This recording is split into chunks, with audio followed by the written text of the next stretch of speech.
한번 읽도록 하겠습니다. 갈라디아서 4장 8절에서 11절까지에 있는 말씀입니다. 같이 읽습니다. 그러나 너희가 그때에는 하나님을 알지 못하여 본질상 하나님이 아닌 자들에게 종노릇 하였더니 이제는 너희가 하나님을 알 뿐 아니라 더욱이 하나님이 아신 바 되었거늘 어찌하여 다시 약하고 천박한 초등학문으로 돌아가서 다시 그들에게 종노릇 하려 하느냐. 너희가 날과 달과 절기와 해를 삼가 지키니 내가 너희를 위하여 수고한 것이 헛될까 두려워하노라. 아멘. 기도하겠습니다. 아버지 하나님 감사합니다. 예배하는 자들을 찾는다고 말씀하셨습니다. 찬양 가운데 거하시며 영광 받기에 합당하신 주님, 저희가 정말 마음을 모아 하나님 높입니다.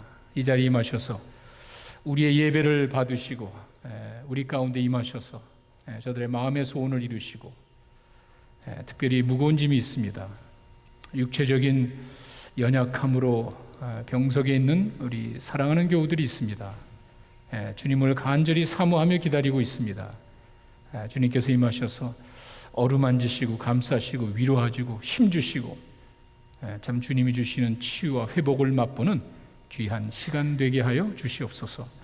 아버지 하나님의 말씀 앞에 있습니다. 말씀 듣기를 원합니다. 말씀 하나님 깊이 체험하는 시간 되게 하여 주시옵소서. 예수님의 이름으로 기도했습니다. 아멘. 우리 믿는 사람들의 신앙의 힘이 어디서 나오는 것일까? 신앙의 힘이라 그래서 다른 것은 아닙니다. 우리 가운데 평안이 있습니다. 내가 남들만큼 가진 것이 없어도 마음에 기쁨이 있습니다. 두렵지 않습니다. 그리고 어떤 상황에도 우리는 담대하게 살아갈 수 있습니다. 저는 그것을 신앙의 힘으로 봅니다. 그게 어디서 나오죠? 여러분들이 그와 같은 신앙의 힘을 가지고 사는데 그 근원이, 그 신앙의 힘의 근원이 어디에 있습니까? 우리가 이런 것들을 한번 생각해 봐야 될 거예요. 왜? 그래야 우리가 그 신앙의 힘을 의지하며 살 수 있기 때문에 그렇습니다. 내가 하나님을 알기 때문인가요? 하나님이 나를 알기 때문에 그런가요? 다시, 내가 하나님을 아는 지식이 중요합니까? 아니면은 하나님이 나를 아신다는 그 믿음이 중요합니까? 그게 그거 아닙니까? 라고 이야기할 수도 있겠지만 절대로 그렇지 않습니다. 천지차이입니다. 여러분 신앙의 근원이 내가 아는 하나님에 있다라고 대부분 생각합니다. 내가 훈련받고 내가 연구하고 내가 체험한 그 하나님 안에 힘이 있다고 생각하는 사람들이 있습니다. 잘못된 건 아니에요. 그게 꼭 그렇지는 않습니다. 더 중요한 것은 나를 아시는 하나님, 내가 아는 하나님이 아니라 하나님이 나를 아신다는 그 믿음 가운데 더 큰 우리 기쁨을 누릴 수가 있습니다. 그 이유가 바로 오늘 사도 바울이 이야기합니다. 오늘 여러분 보신 그 내용 가운데 9절에 그런 말이 있죠. 이제는 너희가 하나님을 알 뿐 아니라 더욱이 하나님이 아신 바 되었거늘. 우상숭배는 예수님을 잘 믿다가 이방신자들이었습니다. 이방신자들 예수님을 믿고 잘 신앙생활하다가 갑자기 다시 옛날로 돌아가려고 합니다. 그때 바울이 뭐라 그러냐면요, 너희들이 하나님을 알지 않냐? 너희들이 하나님을 아는데 어떻게 그렇게 할 수 있냐라고 끝나는 것이 아니라 거기다가 더욱이 더 중요한 것은 하나님이 너희들을 아는데. 이게 왜 그런 말을 할까요? 그냥 너희들 하나님 알지 않냐? 너희들이 체험한 하나님이 있지 않냐?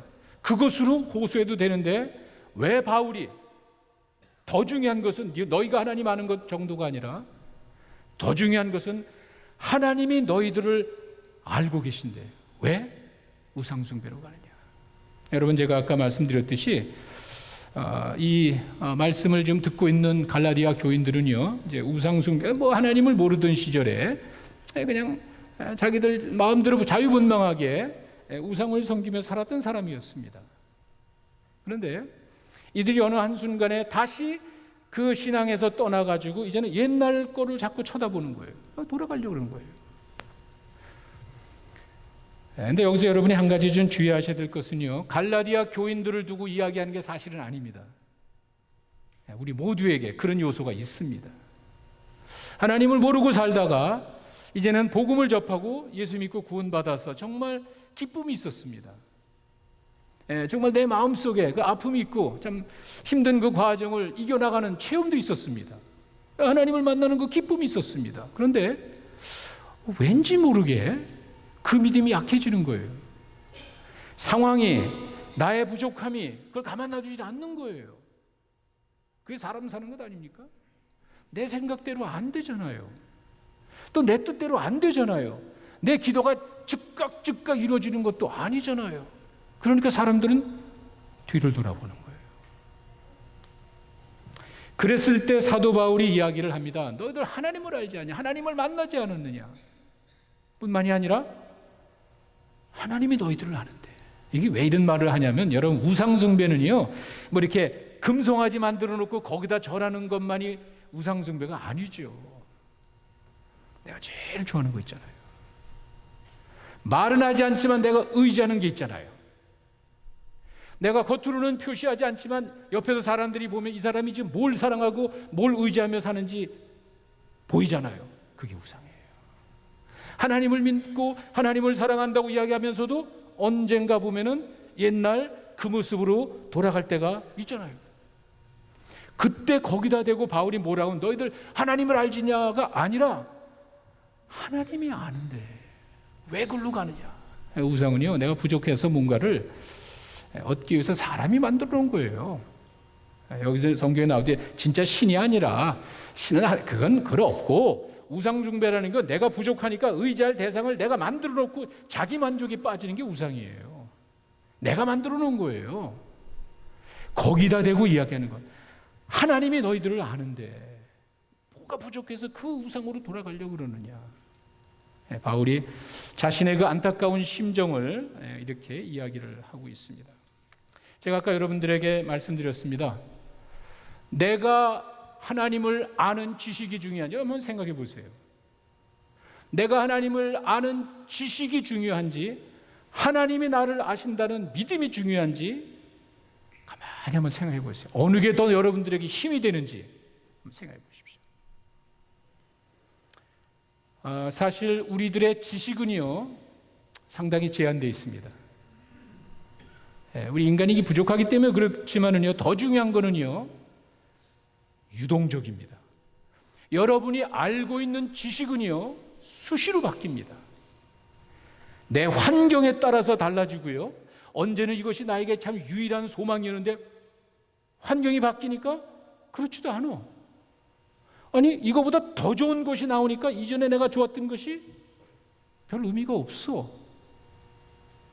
이렇게 여러분과 내가 아는 우리 지식의 한계도 있지만 내 지식이 이렇게 유동적이에요. 환경에 따라서 유동적입니다. 불안합니다. 그런데 하나님이 우리를 아시는 것은 그렇지 않습니다. 우리는 이렇게 지식적으로 알고요, 또 조금 안다 그러면 체험적으로 압니다. 내가 이렇게 연구해서 이런 하나님이 있구나라고 내가 말씀을 통해서 또 이렇게 다른 연구를 통해서 하나님을 알 수가 있고요, 실제로 내 삶 속에 하나님을 내가 체험했습니다. 이렇게 우리가 아는 거예요. 하나님이 우리를 아시는 것은 그게 아닙니다. 내가 아는 지식과 내가 아는 이런 지식과 이런 체험이 부족할 수 있지만 하나님은 그렇지 않습니다. 왜? 하나님은 근원부터 하시는 거예요. 여러분이 태어나기 전서부터 하신다고 그래요, 성경은. 나는 내가 지식적으로 체험적으로 알지만 하나님은 여러분 태어나기 전부터 알고 하나님 여러분 미래까지도 다 아시는 분이에요. 성경은 그렇게 이야기합니다. 그런 하나님이 나를 아시는 게 더 정확합니까? 지금 내가 아는 내 자신이 정확합니까? 이게 사실 굉장히 중요한 문제예요. 왜? 우리가 그런 한계를 벗어나지 못하고 있습니다. 신앙의 힘이 어디 있습니까? 내가 하나님을 아는 지식인 것 같아요. 내가 체험한 하나님이 진짜인 것 같아요. 얼마나 가냐는 말이에요, 그게. 그것도 유동적으로 수시로 바뀌죠. 내가 연약하고 환경이 바뀌니까 그런 것 같지 않은데? 이런 인간의 제한된 지식과 유동적인 것에 불안한 마음에 우리가 이 마음의 평화를, 신앙의 힘을 어떻게 유지합니까? 하나님은 근원부터 하신다. 여러분, 예레미야에게 그런 이야기를 했습니다. 예레미야가 소명받았던 그 시기는 상당히 혼란했던 시기예요. 이 사람들이 하나님을 믿지 않습니다. 하나님의 백성들이 하나님을 믿지 않습니다. 우상숭배야, 말을 해도 듣지도 않습니다. 그러니 예레미야가 하고 싶겠어요? 내가 이거 어떻게 합니까? 예레미야 1장 5절에 가면은 그때 하나님께서 예레미야를 부르시면서 하신 말씀이 있어요. 걱정하지 마. 너는 지금 네가 보는 이 상황을 보고, 너는 지금 현재 네가 사는 이 환경이 어렵다고 그러지? 걱정하지 마. 보세요. 내가 너를 모태에 짓기 전서부터 알았어. 너는 못한다고 지금 이야기하지? 아니야. 지금의 네 모습이 네가 아니야. 네가 태어나기 전에 엄마 뱃속에 짓기도 전에 내가 알았고, 내가 배역에서 나오기 전에 내가 성별했고, 너를 여러 나라의 선지자 내가 그때부터 내가 찍어놨어. 하나님이 우리를 아시는 거는요, 근원부터, 시작서부터 아시고요, 여러분의 미래까지 아신다는, 그 하나님이 나를 아신다는 믿음 가지고 살아가는 여러분 되시길 바랍니다. 그게 위로가 되는 거예요. 그게 힘이 되는 거예요. 사실 바울은 지금 그 이야기를 하면서 어떻게 보면은 자기 개인 이야기를 하고 있습니다. 바울은 항상 자기에게 이렇게 올무가 되는 약점을 가지고 있었습니다. 하나님을 거역했던 사람이에요. 열심으로 일한 건 좋은데 이게 빗나갔어요. 완전 잘못된 인생을 살았던 사람이에요. 그 바울을 두고 이야기하는 거예요. 하나님은 나를 근원부터 아셔. 지금의 내 모습이 그렇게 이전에 죄 짓고 잘못한 그 모습이 아니라 하나님은 나를 근원부터 아셔. 내가 죄인인 것도 알아. 더 중요한 거는요, 내가 죄인 중에 괴수였던 것도 하나님은 아셔. 그리고 그런 나를 위해서 예수님을 이 땅에 보내시고, 그 예수님이 나의 모든 죄를 해결해 주신 거, 그리고 내가 그리스도 안에서 발견되는, 내가 주님 안에서 발견되는 내 모습을 하나님이 보신다는 사실을 바울이 아는 거예요. 그러니 남들이 어떻게 보는 거 I don't care, 관계없는 거예요. 더 중요한 거는요, 내가 내 자신을 잘 압니다. 너는 그런 인간이야. 너는 그런 빗나간 인생을 살았던 사람이야. 너는 그런 약점 있는 사람이야. 너는 그런 실수가 있었잖아. 바울이 지금 이야기합니다. I don't care. 제가 하는 얘기가 아니라 고린도전서 4장 3절과 4절에 가면은요, 바울이 그 사실을 분명하게 이야기합니다. 고린도전서 4장 3절과 4절에 있는 말씀을 좀 번역을 좀 바꿔봤습니다. 나는 여러분에게 판단을 받든지 세상 법정에서 판단을 받든지 전혀 개의치 않습니다. 사람들이 나를 어떻게 보든지 I don't care. 나는 모릅니다. 나는 그 관계없습니다. 더 놀라운 거는요, 심지어는 나 스스로도 나를 판단하지 않습니다. 나도 내 자신을 내가 잘 알, 여러분이 모르는 내 자신 있잖아요. 괜찮아. 왜?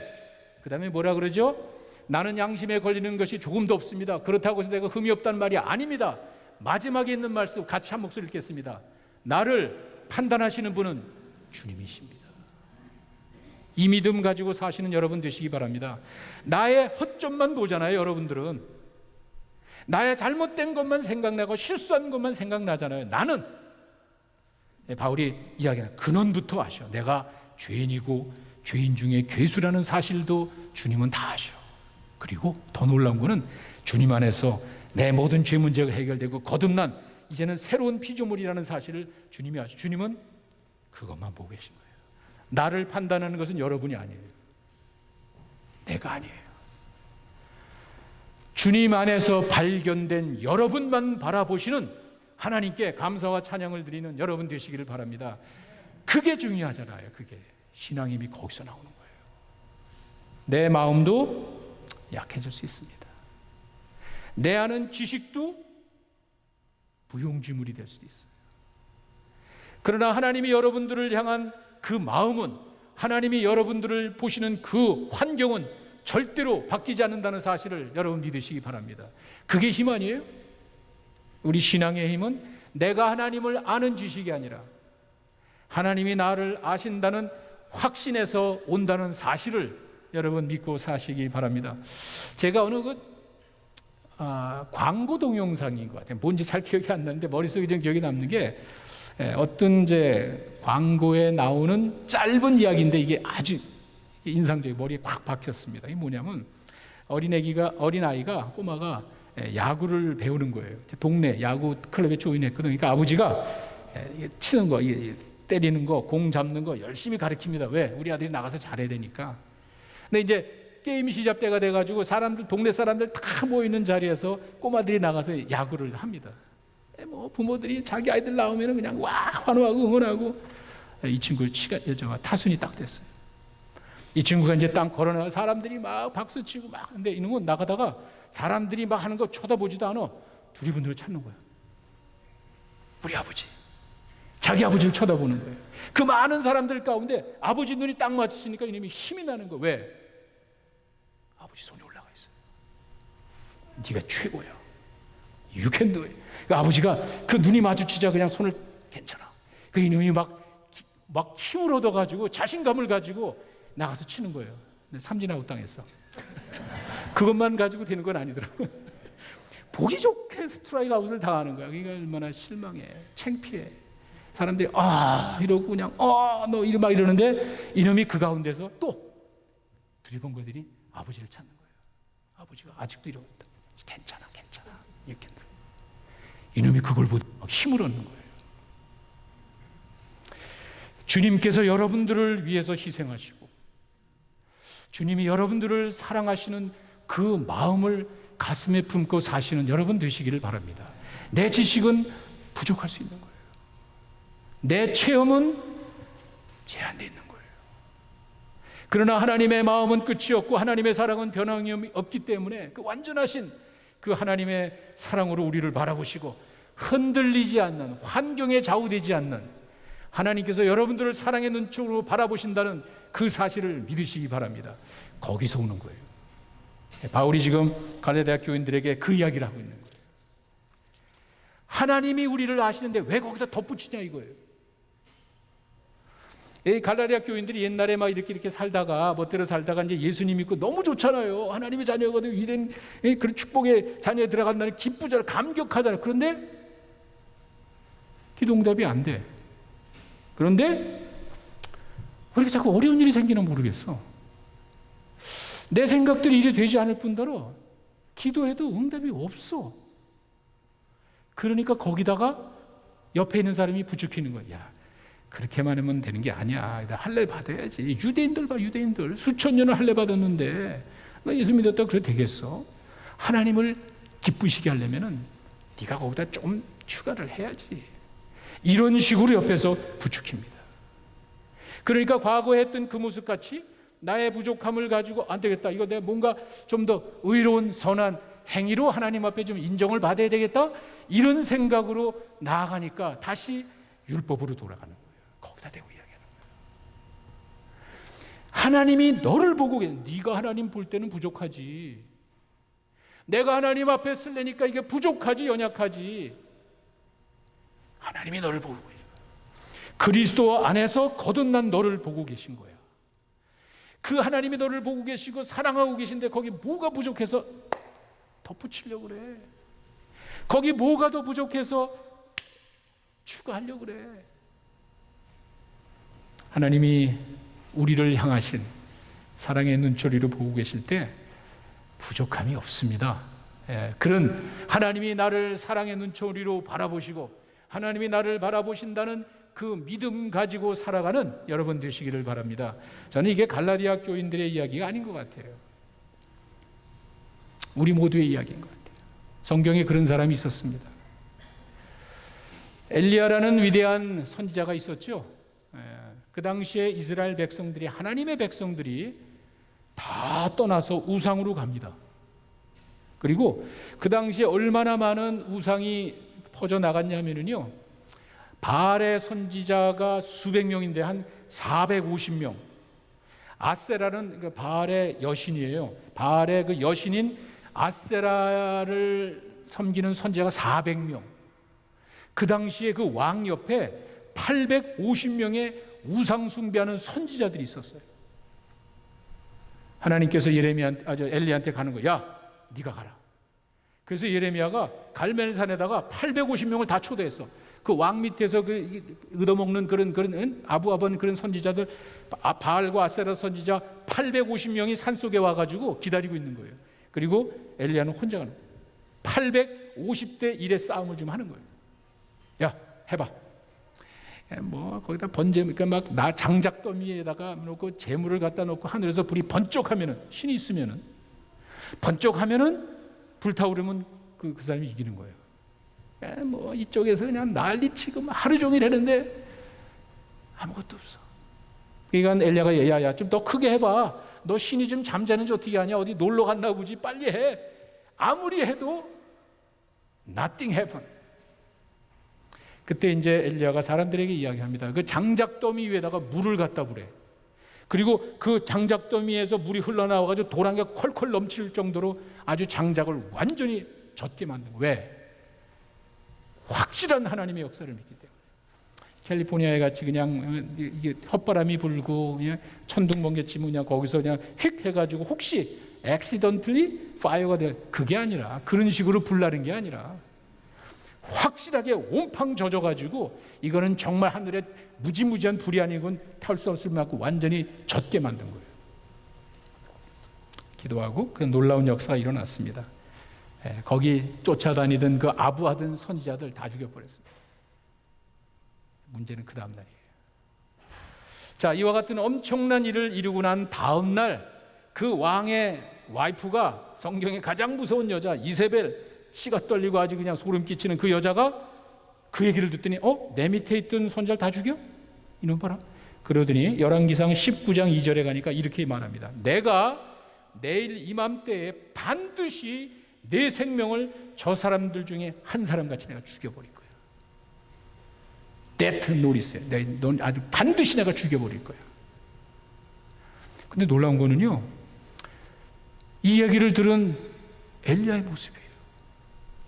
그 다음 절에 가니까 19장 3절에 가니까 이런 말이 있어요. 자기의 생명을 위해 도망을 가.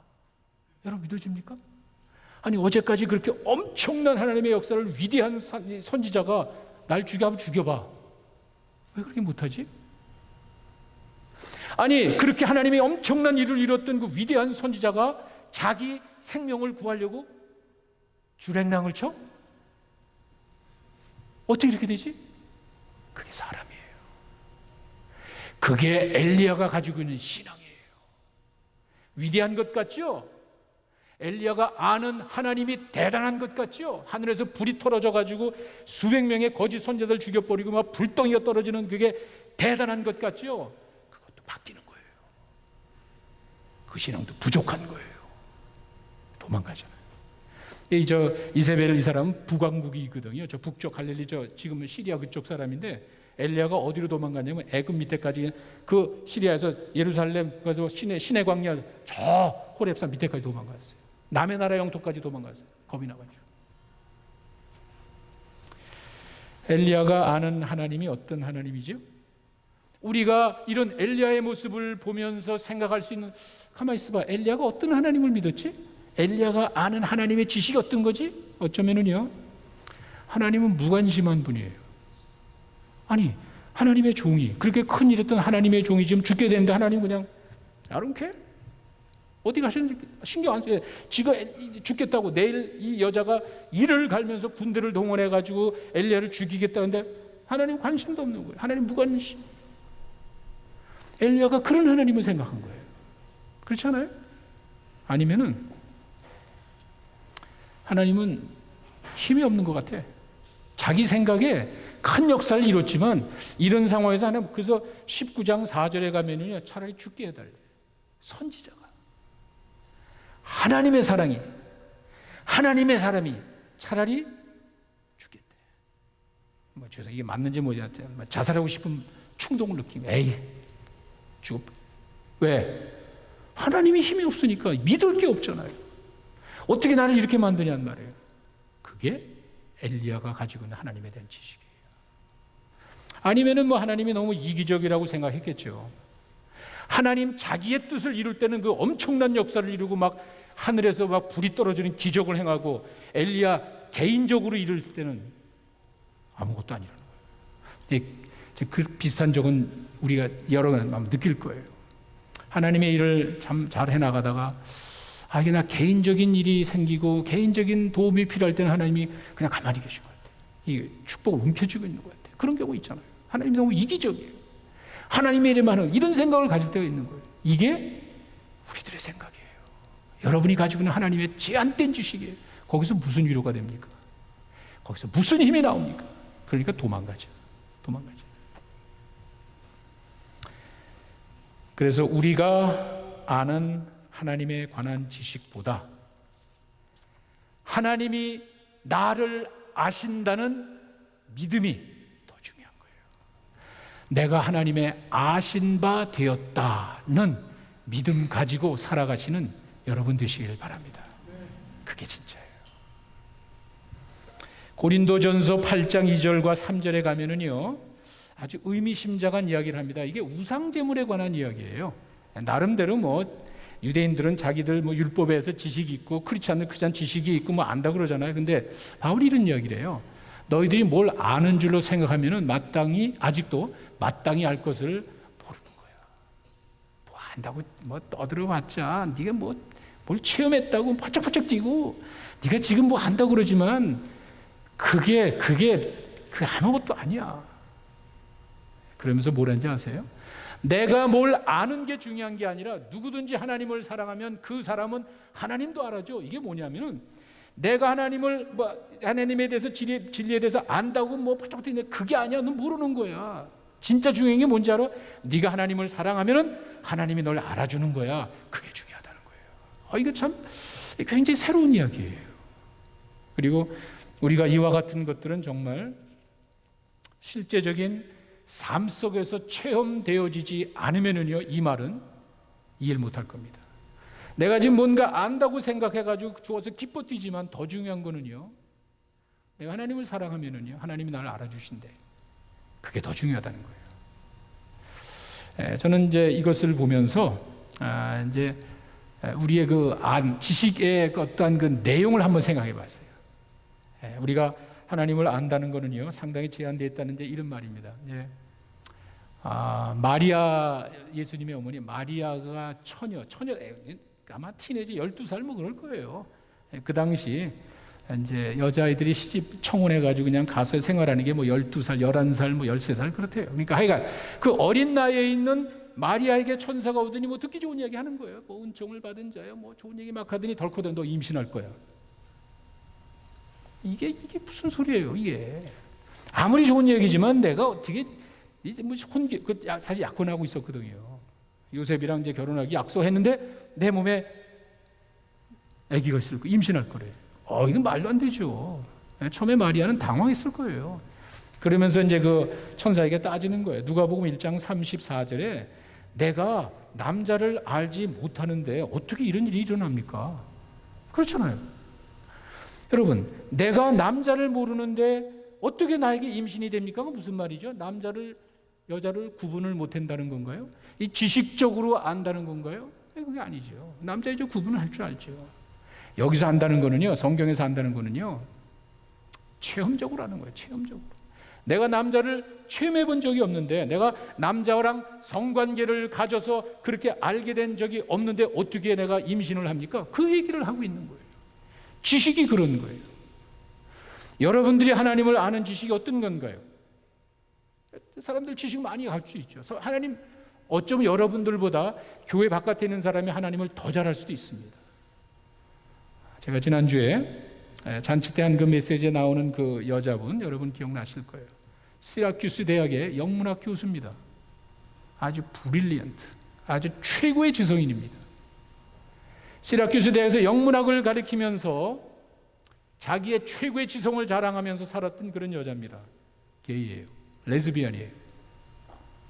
어려서 그런 걸 느꼈지만 감추고 있다가 어른이 돼가지고 카밍아웃하고 이제는 그 게이들의 앞장서면서 이 사람이 봤을 때 크리스찬들은 무식해, 스투핏, 포인트리스, 성경을 무지무지하게 읽는 사람이에요. 연구하기 위해서. 형식적으로 성경을 다독 정도가 무지무지한 분량의 성경을 그냥 막 읽었던 거예요. 한 목사님을 통해서 좀 새로운 것을 느낍니다.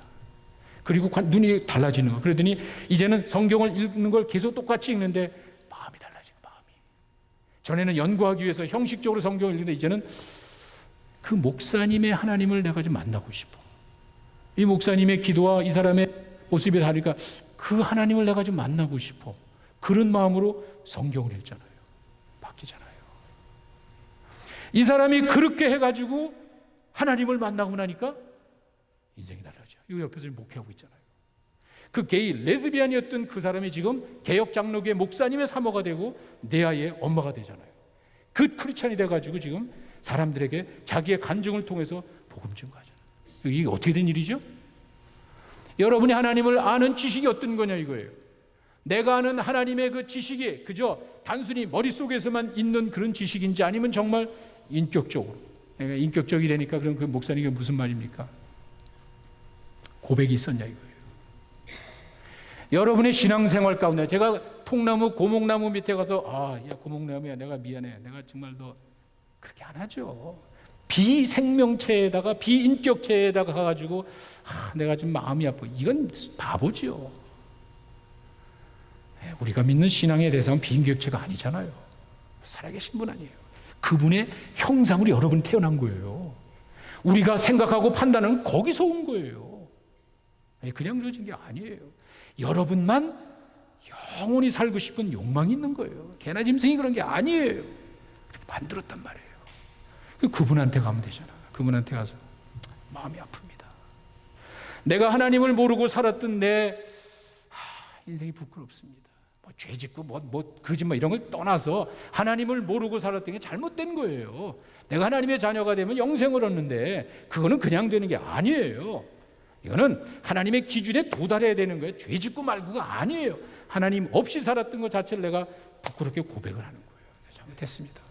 그리고 근데 그 죄를 위해서 내가 부족하고 잘못된 죄진 거를 예수님이 이 땅에 오셔서 십자가 위에서 내 대신 피 흘려 돌아가시고 모든 죄 문제 해결해 주고 나는 이제 그 주님을 내 삶의 구세주와 주인으로 영접했습니다. 고백이에요.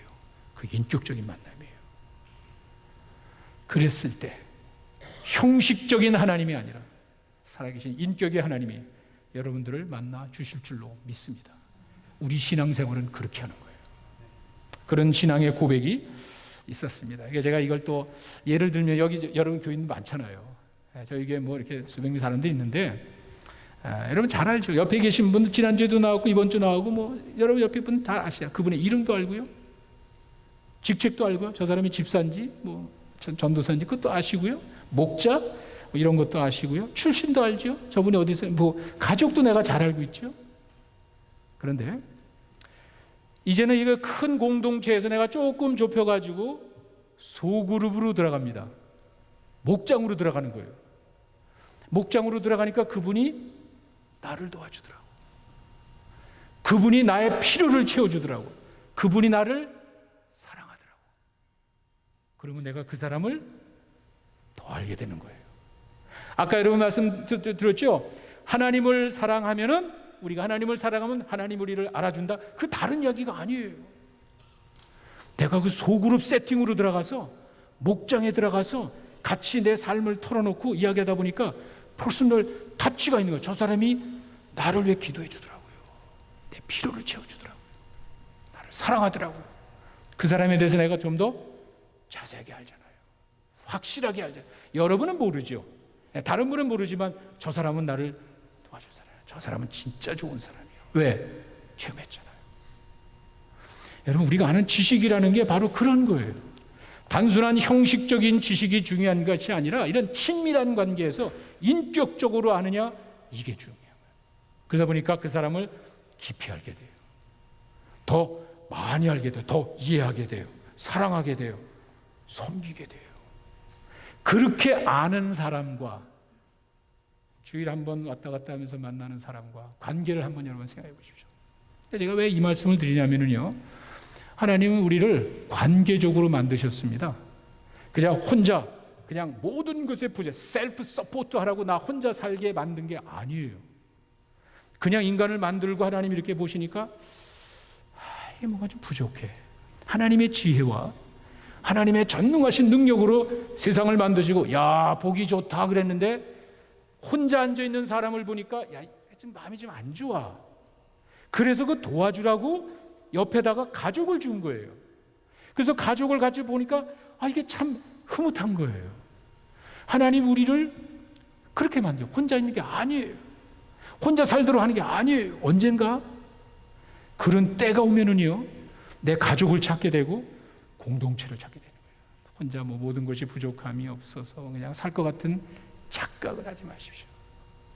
내 주변에 믿음의 사람들이 필요한 거예요. 그래서 여러분들이 우리가 목장이라는 것을 통해서 그저 지역별로 나눠서 예배드리고 보고하는 구역이 아니라 하나의 목장이 교회가 돼서 서로들 돕고 서로 섬기고 서로 격려하는 그러한 하나의 신앙의 공동체를 만들어주는. 왜? 그 가운데 서로 연결하니까 깨달아지잖아요.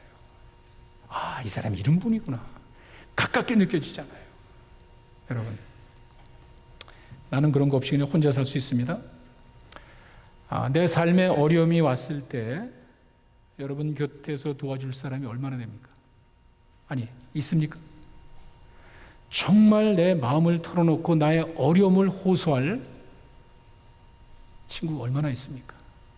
내가 슬픔 가운데 빠지면은요, 언젠가 그날은 옵니다. 내 힘으로 감당할 수 없는 환경은 반드시 옵니다. 나를 위해 기도해 줄 사람이 있습니까? 발벗고 나서서 나를 도와줄 그런 믿음의 공동체가 있습니까? 제가 그냥 하는 얘기가 아니에요. 그래도 목장 식구들이 낫더라고요. 그래도 부대끼면서 같이 친밀하게 교제했던 사람들이 낫더라고요. 그분들은 도와줘요.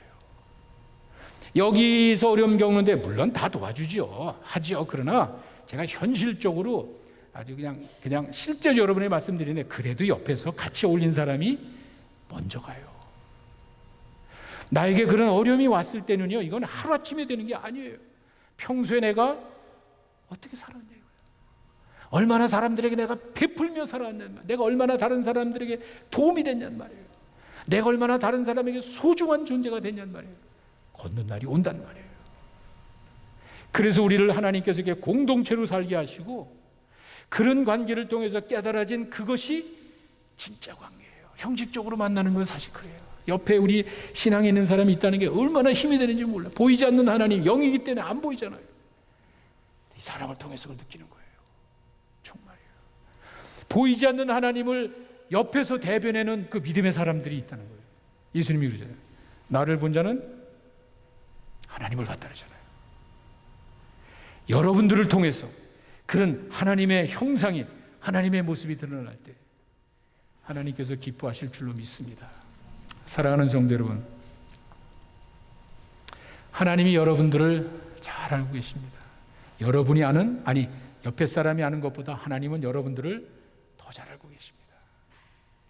내가 아는 하나님에 관한 지식보다 하나님이 나를 아신다는 믿음이 더 중요하다는 사실을 여러분 믿으시기 바랍니다. 나의 부족함을 아십니다.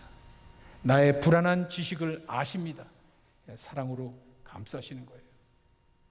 나의 부족한 신앙도 아십니다. 그래서 은혜 주시는 거예요. 하나님은 나를 근원부터 아시고 미래까지 아십니다. 내가 불안하고 내가 부족하고 연약하고 지칠 때 하나님께서 나를 아는, 내가 아는 그 하나님이 아니라 나를 아는 그 하나님이 여러분에게 이야기하시는 거예요. 너는 내 것이야. 걱정하지 마.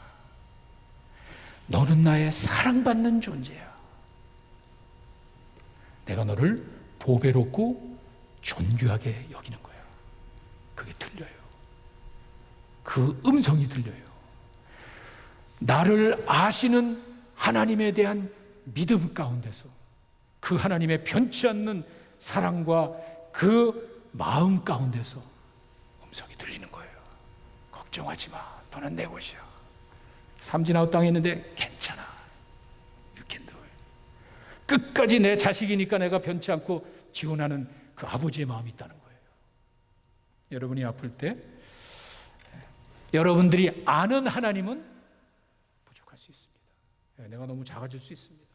내가 하나님 앞에서 너무도 초라하게 볼지 모르지만 하나님 눈에는 여전히 보배롭고 존귀하다는 사실을 믿으시기 바랍니다. 하나님이 나를 아신다는 믿음 가지고 기쁨으로 살아가시는 여러분 되시기를 간절히 축원합니다. 아버지 하나님 감사합니다.